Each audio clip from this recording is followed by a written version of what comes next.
hello. Um, so I have questions on breast reduction surgery. All right. All right. What is the purpose of a breast reduction surgery? The purpose is reducing the size of the Obvious. breast. But how would you?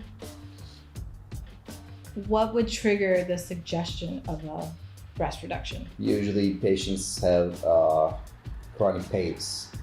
On the shoulder regions, they have depressions and they may have some spine problems because of the weight.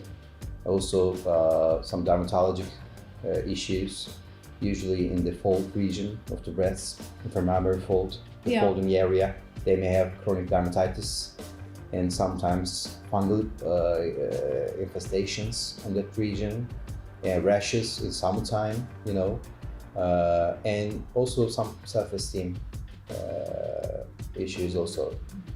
How do you reduce that? How? Yeah, like how would a surgeon reduce a breast size? All right. So we'll talk about the technique, right? Mm-hmm. What we usually do is, first of all, usually if the size of the breast is, if it's overweight, Okay. The nipple areola complex, the nipple is really far from the clavicle, the bone in here, So there will be a long distance. First thing, we have to shorten that distance. But in order to do that, to take it to a superior position, to take it to a higher position, we'll have to get rid of some of the attachments. And those attachments are blood vessels. Okay. Feeding that area. Usually there are multiple vessels feeding that region, and we usually choose one or two of them to keep the tissue living. Okay. That tissue is called a pedicle in plastic surgery. It's a flap, actually. We choose the flap, we put it to a higher position, get rid of the excess tissue, and let the remainings come together and give a shape. That's generally the technique is that. Yeah. Scars are usually a given during any operation. So where do you hide these, and are they big scars? The length of the scars depends on the patient anatomy and the size of the breast. Okay. They're typically hidden in the bra, but there will be an anchor type, inverted T scar. Some of the scars will be again in the fold area, and a circle will be around the nipple areola complex, and a vertical scar will be. So the patient will only see the lollipop thing. Almost like a peak. It peeks out almost. Yep. Okay. But the ones in the fold won't be seen unless the patient raises her breast.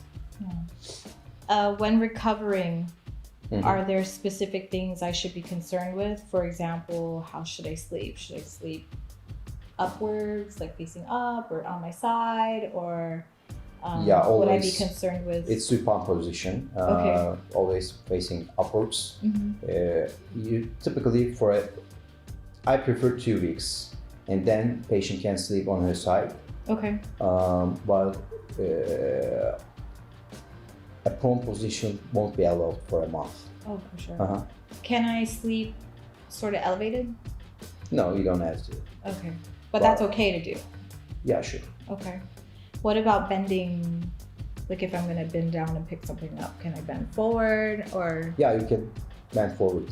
Okay. What I don't want is rapid arm movements and heavy lifting.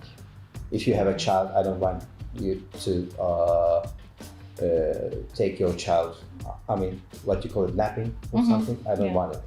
Okay. Does that, let's say, maybe breastfeeding. If I'm still feeding, is that a problem?